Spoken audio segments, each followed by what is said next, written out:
my parents looked me in the eyes and said, "We wish you were never born." The words cut deeper than any blade. My chest burned, but I stood tall. I looked at them and said, "If that is what you wish, then consider me as if I never existed." Then I walked out. My footsteps echoed like gunshots against the silence. 40 minutes later, the whole party panicked. My phone lit up 48 missed calls from the same people who just erased me. My name is Logan Reed, and this is the story of how I was broken, erased, and then reborn. I'm about to share something close to my heart. But before I do, can you say hi in the comments or tell me where you're from? I love hearing how far my story reached. It's always good to know I'm not alone in this. Thank you. And now let me tell you everything. And if my story resonates with you, please consider subscribing to this channel.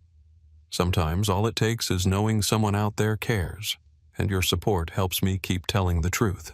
I woke up before the sun, the skyline of Boston framed by my small Seaport District apartment window. The city looked alive already, steel and glass catching the first blush of light. Today was supposed to be my day. The day years of exhaustion, endless nights at the office, and relentless sacrifices finally meant something. I told myself not to think about money, not to think about the bills I paid that weren't mine, not to let anything ruin the glow of my MBA graduation.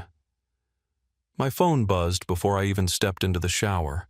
A text from Mom, "Remember, let Maya sit in the middle. Your guests can take the side table."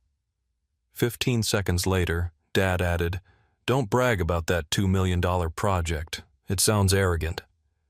I stood there staring at the screen, the steam filling the bathroom, my chest tightening. Even on my day, the center belonged to someone else. When I walked into the kitchen, Dylan was already there, leaning on the counter with 2 coffees. He had a grin on his face, that same unshakable grin he'd worn since high school. "This is your day, Logan. Don't let anyone steal it." He handed me the cup. I forced a smile, but my stomach twisted. On campus, balloons swayed in the May air. Professors in dark robes shook hands. Families cheered, and my name was called. Professor Bennett hugged me, whispering, "You are one of the sharpest minds I've taught. Don't forget that." At the reception, Rachel clapped me on the back, her voice carrying above the crowd. "You saved that deal when no one else could. Tonight, we drink to that." Their pride in me felt real, tangible. Yet when I checked my phone, it buzzed again. This time, a notification from the restaurant the deposit had been adjusted. Additional 2 tables added per family request. I hadn't approved that. My card had been charged anyway. By late afternoon, I stood on the bridge overlooking the Charles River, the water flashing green under the sun. I opened my leather journal and wrote, "I don't want to be used anymore. I want to be seen." I snapped the cover shut as my phone vibrated once more. This time it was Maya. "We need to talk tonight. It's important." Back home, I checked the seating chart the restaurant had sent. My friends, my colleagues, the people who had carried me through were pushed to the far edge of the room near the kitchen. My parents' side of the family occupied the center. Maya's name was written in bold across the main table. My own name looked like an afterthought. For a second, I thought about canceling everything, but then I opened the voice recorder on my phone. If they tried to humiliate me, if they erased me again in front of everyone, I would have proof. I pressed record and slid the phone into my pocket. As evening fell, the city lit up in amber headlights crawling across Boylston Street. I buttoned my suit jacket, looked in the mirror, and told myself, "Tonight they will see me." Still, Maya's message blinked on my screen like a pulse I couldn't ignore. The walk across campus had stirred something I tried hard to bury memories of when I first realized I was invisible. Newton, Massachusetts. A quiet neighborhood where lawns were trimmed and houses all looked alike. But inside mine, the rules were never the same for both children. At 15, I had just won the Massachusetts State Math Championship. I came home with the medal still warm against my chest. Dad barely glanced at it before turning to the neighbor, smiling. Maya's already writing her pre-med essays. She'll be a doctor, the pride of this family. The medal might as well have been plastic. Then came my birthday party. Balloons, a sheet cake on the table. Friends from school crowded into our small living room. I leaned in ready to blow out the candles when I noticed the icing across the top in bright red letters. Happy birthday, Maya. My name was squeezed into the corner like an afterthought. My friends laughed, thinking it was some kind of joke. I laughed too, even though something in my chest cracked. It was Dylan back then, just another awkward kid in the math club who leaned toward me during the party and whispered, "You don't need their permission to shine." I didn't know then how much I'd cling to those words. One summer afternoon, helping Dad clear boxes in the garage, I stumbled on a file labeled College Fund Kids. My hands shook as I flipped it open. Every line item, every withdrawal was marked for Maya prep courses, lab fees, application consultants. The balance was nearly drained. My name wasn't on a single page. When Mom noticed me holding the folder, she snatched it away. "You're the older one," she said briskly. "You'll go into finance. You'll make money quickly. Your sister needs this more." The words cut deep, lodging like splinters I could never dig out. I tucked the math medal into a shoebox under my bed beside old notebooks and pencils. It stayed there, gathering dust, while Maya's biology awards lined the mantel. At family dinners, every story circled back to her. I became the background character in my own house. Years later, I would understand that the college fund was supposed to be for both of us. It had been drained long before I even applied for schools. That's why I had to work shifts at a coffee shop. Why I filled out scholarship applications in the dead of night. Why I learned to survive on ramen while Maya's tuition was covered without question. I still remember the way Aunt Linda pulled me aside, once her voice low. "Don't tell your mother I said this, but they already decided your path a long time ago." She squeezed my shoulder before walking away, leaving me with the truth I wasn't ready to face. My life had been written for me, and I was never meant to take center stage. When Mom later tucked that folder back into the box and snapped the lid shut, I knew my road would always be uphill. I would always be asked to give while Maya was destined to receive. I chose economics because it was practical and fast. Graduate early, get a job, get my own place, stop being a burden. That was the plan. At Amherst, I learned to live small. A mattress on the floor, a desk from a curbside giveaway, a calendar covered in shifts. Monday, Wednesday, Friday. I opened the campus coffee shop at 5:30 a.m., the dark air smelling like beans and bleach. Tuesdays and Thursdays, I keyed case numbers at a law office until midnight, fingers numb from the fluorescent hum. Every month, I sent money home to help with the house. It felt good at first, like proof that I was useful. Then it became expected, then required, then invisible. When my first paycheck landed, I took the train to a department store and bought Mom a soft gray scarf I'd seen her admire in a catalog. I wrapped it myself and wrote a note about how one day I'd be able to do more. That night, Dad texted, "This month, Maya needs a new anatomy set. Can you transfer a bit extra?" No mention of the scarf, no mention of me. I made the transfer, stood at the bus stop in the cold, and watched my breath leave my body. The requests gathered a rhythm, always urgent, always last minute. They won't release her lab slot unless we pay today. There was a surprise fee for clinical hours. The utility bill posted late. I learned how to move money between accounts like sand through a fist. Every time I told myself this is the last emergency, every time another arrived. Maya and I talked in the narrow space siblings carve out when the family weather is bad. She called late after labs, exhausted and grateful, telling me about a professor who finally remembered her name about a patient who made her cry in the best and worst way. She never asked for money outright. It always came through Mom or Dad. That made it easier to pretend we were on the same team, that I was investing in our future, that one day there would be a reckoning where all of this was seen and counted. Dylan became my checkpoint. He'd find me behind the espresso machine after a double shift and slide a hot sandwich across the counter. "You're burning from the inside, man," he said. I told him I was fine. I said it so often it sounded true. Later, in my quiet room, the floor heater ticking, I opened a blank spreadsheet and typed a title I didn't want to see. Ledger Family. I started listing every transfer, every bill I covered, every time I bailed out a deadline someone else missed. The numbers lined up like a confession. I kept the files synced to my phone, a secret bookkeeping of love that nobody else wanted to balance. The summer before my senior year, the calls turned into alarms. The first tuition loan for Maya's next term hit a snag hours before the cutoff. Mom's voice shook on the line. "They need a guarantor for just a few weeks until Dad's paperwork clears. It's nothing."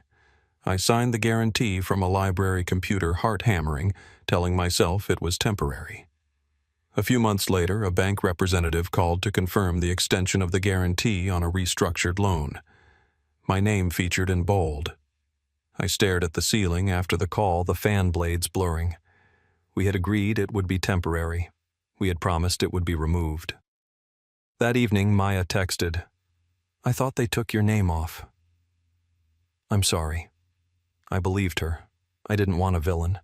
I wanted a family that kept its word. I graduated, found a junior analyst job in Boston, moved into an apartment barely big enough to turn around in, and learned how to breathe again. The city gave me edges I could lean on. I worked, I rose, I made myself useful in rooms that noticed. The money home continued. It always did.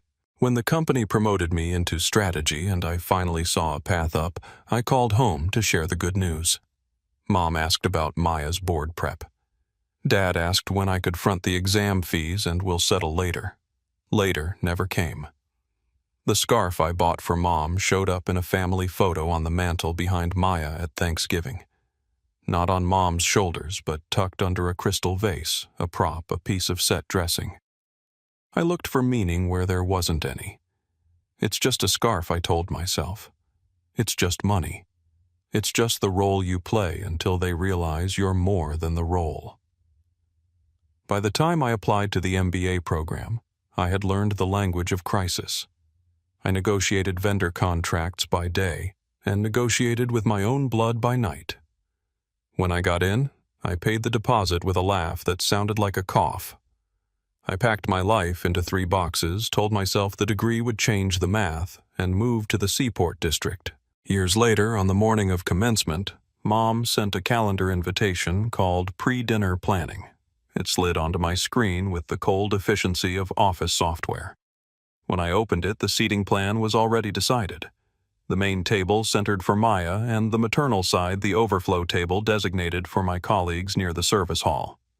"We've arranged a seat of honor for your sister," Mom wrote as if I had asked. I stared at the invitation, then at the Ledger family file glowing in my dock. For a long minute, I did nothing. Then I closed the laptop and tied my tie. If they pushed me to the edges again tonight, I needed to know what I would do when I finally ran out of edges. The restaurant in Back Bay looked like a postcard from a life I thought I wanted. Warm light, low jazz crystal stemware that caught the room's breath. Dylan walked beside me, bumping my shoulder on purpose the way he does when he senses I'm drifting. Professor Bennett arrived in a navy dress and hugged me with both arms. Rachel waved from the bar, her grin bright enough to clear a path. For a brief second, the evening felt clean. Then my parents appeared with the practiced smile of hosts who know the script. They hugged me softly and pivoted hard, sweeping Maya forward like a centerpiece. "This is our Maya, Mom," said to Professor Bennett. "She saves lives." Dad shook Rachel's hand and asked what it was like to work with someone who sits at a desk all day. I swallowed the taste of metal. I glanced at the floor diagram the maitre d' had placed on the stand. The central table glowed under a ring of pendant lights. Maya's nameplate sat at the middle beside my mother's, surrounded by a half-moon of relatives. My own name was printed at a corner table near the kitchen door, the one that breathed steam and clatter each time it swung. My friends' people who had fought for me and with me were assigned there too. When we took our seats, a colleague I admired asked my parents if they were proud. Mom's smile was thin. "He's good with numbers," she said. "But Maya, well, she saves people." Rachel lifted her glass and began to speak about the deal I had rescued in the spring, how it had kept a company from collapsing, how it had saved the jobs of 1,200 families. Dad cut in politely.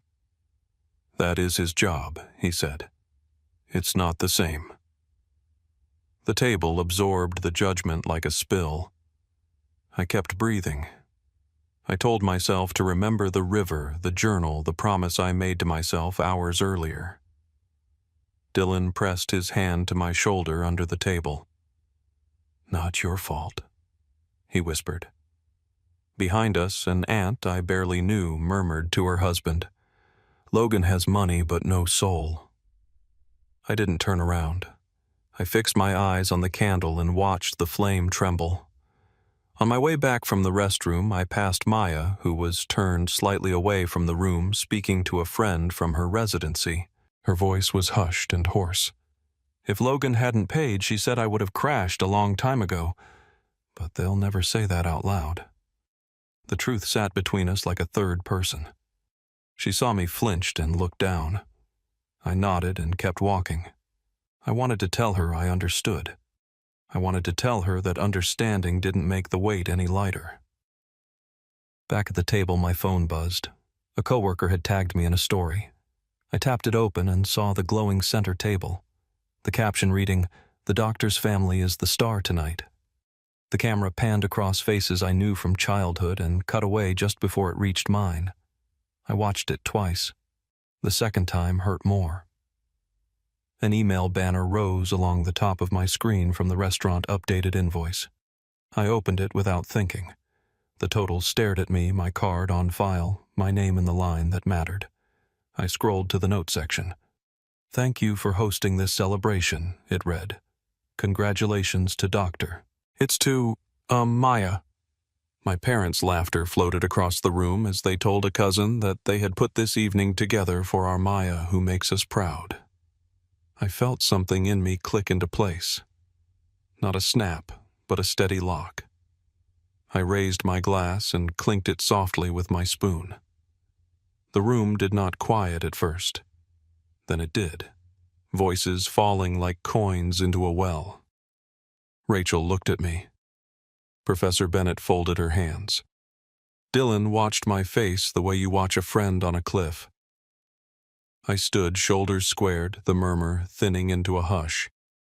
I could feel the jazz fading behind me, the candlelight pooling at the base of the glass, the door to the kitchen swinging open and shut in a rhythm I had known my whole life. I filled my lungs and held the room in the space of a breath, ready to stop pretending I wasn't there. The room clicked into stillness when my spoon kissed the rim of my glass. I felt the heat in my throat and let it steady into words. "If I'm just the wallet," I said, my voice shaking the first few syllables before it found bone. "Then who paid the bills, the tuition, the hospital?" For a breath, no one moved. The jazz stuttered and went quiet. Someone set a fork down and it sounded like a gavel. I kept going because I had carried this ledger in my head for 12 years. I paid the power when the lights flickered. I covered the late fees when the notices came in red. I guaranteed loans I was told would be temporary loans that somehow never let me go. Every month I sent money home so someone else could breathe. Murmurs rustled around the table, a ripple of fabric in a room too warm. Dad's face colored to the shade of a warning light. "You ungrateful child," he said louder than he needed to be. "We wish we had never given birth to such a disrespectful son." The sentence hit like a door slamming in a quiet house. I stared at the candle and watched the flame bend and stand back up. I swallowed tasted copper and scanned the faces that had seen me grow from a kid with a medal into a man who paid for the cake and still didn't get a slice. "If that is what you wish," I said, and my voice surprised me with its calm, "then consider me as if I never existed." Chairs creaked. A cousin's lips parted. Rachel's eyes went fierce with a kind of protective anger I had never felt on my behalf from blood. I set my glass down its base, clicking the crystal. I walked away. The hardwood floor gave my steps a beat. I crossed the ring of light past the maitre d' and pushed through the brass-handled door into the hallway where it smelled like citrus cleanser and cold air. Logan Dillon called catching up, but I lifted a hand without turning. "Let me go alone." He slowed, and in that pause I felt the clean edge of something ending. The lobby lights flattened the evening into a film still. Outside Back Bay hummed and blinked. A text flashed before the door closed behind me. "Maya, I am sorry. I know what you've done. I was afraid to say it." I stood under the awning while the valet whistled for a cab, and I looked at the message until the screen blurred. I typed nothing back. In the taxi, the city slid by in wet strokes, red and white reflections smearing across the windshield. My phone buzzed like a trapped insect. Mom, Dad, Aunt Linda. A colleague who didn't know what to do with the silence I had left on that table. The driver glanced at me in the mirror as if he could feel the noise in my pocket. I let it ring. I let all of it ring. When I reached my building, the Charles River threw back the city's lights in shredded coins. I climbed the stairs to avoid the elevator chatter, unlocked my door, and stepped into dark. I didn't turn the lights on. I set my phone on the counter and faced the window, the city breathing below. The screen lit again, insistent. When I finally picked it up, the number on the lock screen stared back at me. 48 missed calls.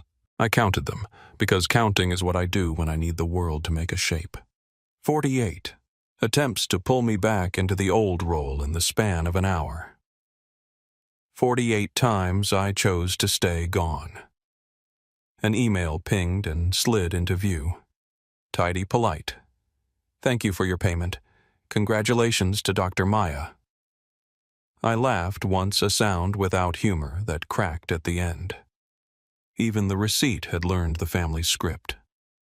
I powered the phone down and the apartment went completely quiet. I kicked off my shoes and walked to the window.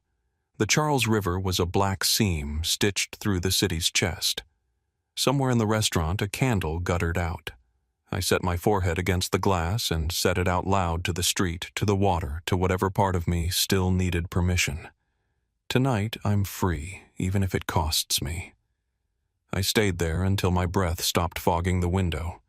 Then I crossed the room, shut the door to the hallway tight, and let the silence hold. Morning arrived like a knock. I didn't want to answer. I turned the phone back on because work would need me, and the messages flooded in as if a dam had cracked somewhere before dawn.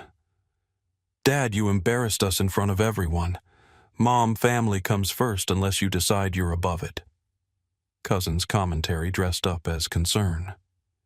"Maya, please don't hate me." The screen pulsed with judgments and pleas alternating stripes.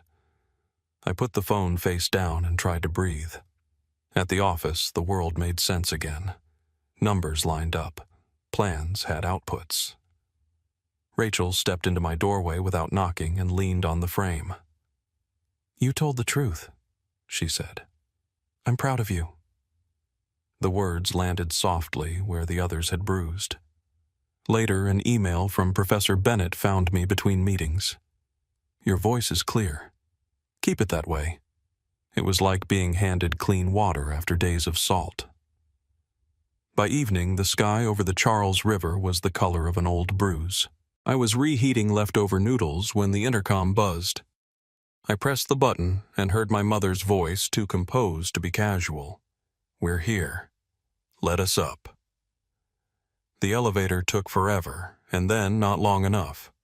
When the knock came, it was a quick, practiced rhythm I hadn't heard at my door in years. Mom stood in front, Aunt Linda beside her dad, a step back with his jaw set. They didn't ask to come in, they assumed.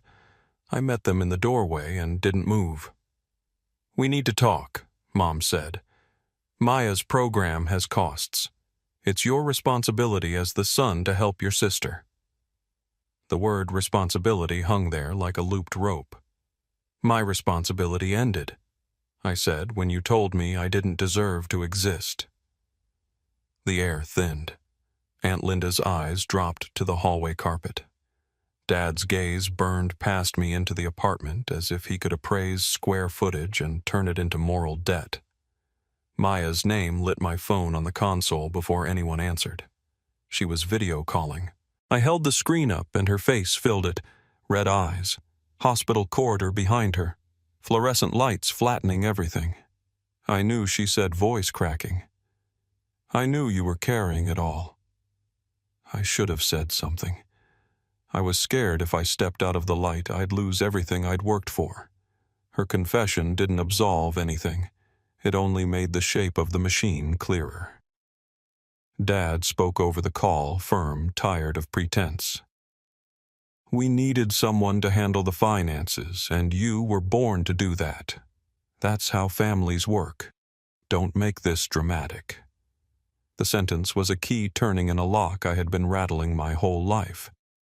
I put the phone down, let Maya's image hover face up on the table, and reached for the binder I had tucked on the shelf by the door.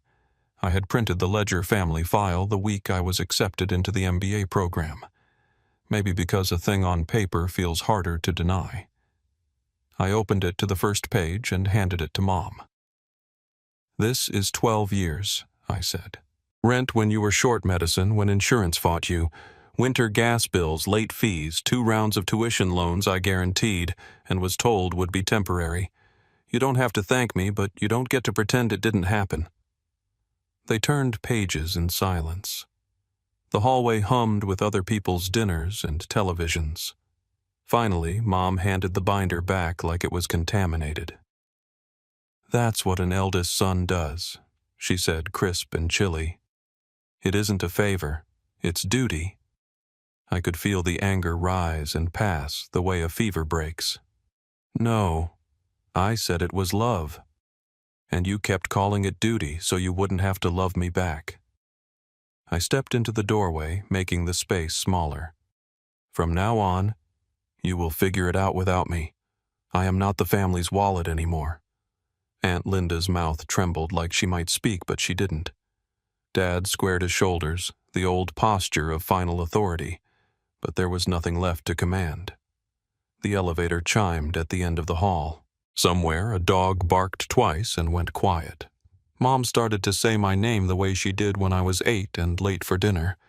I nodded once, not at her, but at the past. I hope you find a way, I said. I hope Maya finds her own balance and her own voice. But I am done. I eased the door inward until the frame touched their shoes. Take care of yourselves. I closed the door. The latch caught small and decisive. For a moment I stood with my palm flat to the wood, feeling the vibration of the hallway on the other side. Knuckles hit the door in a rapid burst. The old list of names returned through the barrier, selfish, ungrateful, dramatic, like ghosts who hadn't learned there was no house left to haunt. I slid down until I was sitting my back to the world I'd just sealed off. Tears came without heat, not anger but evacuation. I let them. My breath grew slow again. The knocking thinned, then faded, then moved down the hall, their voices dissolving into elevator cables and the hum of the building. In the quiet, I could hear the Charles River low and constant, the city's pulse that didn't care about our family scripts. I wiped my face with the sleeve of my sweatshirt and looked around the little room that had held me through late nights and early mornings. The scarf under the vase in the old photo flickered across my mind and then drifted away for good. I powered the phone down once more and set it on the table beside the closed binder. I didn't have to prove anything anymore. The door behind me was just wood and paint and hinges, but it felt like a line drawn in wet concrete.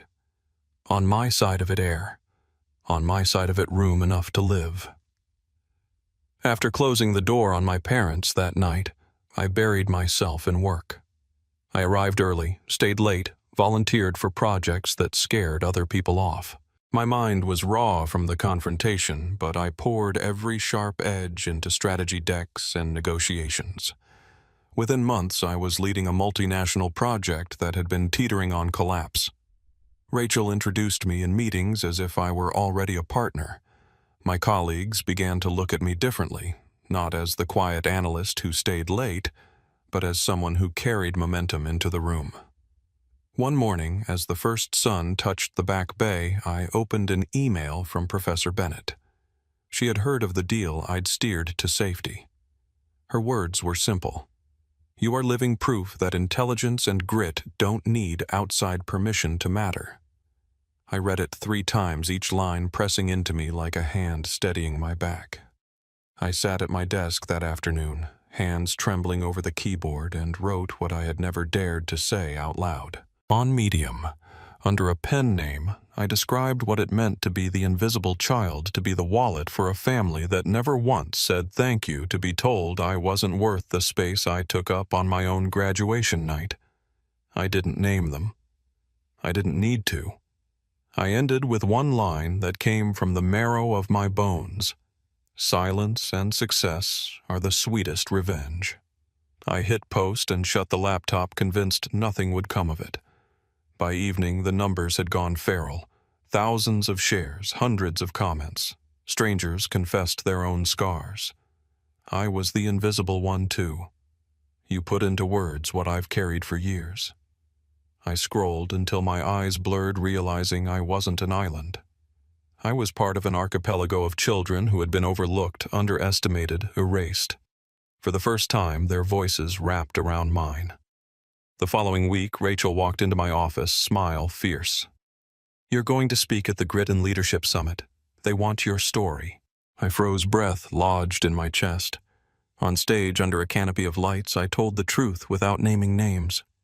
I spoke about resilience, about carrying a weight no one else acknowledged, about finding freedom when you stop waiting for permission to exist. The applause rose like a wave and broke over me.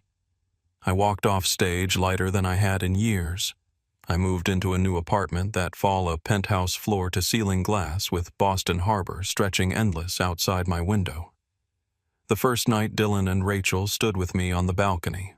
We raised glasses of cheap champagne, laughing at the absurdity of the view. Family, Dylan said, clinking his glass against mine.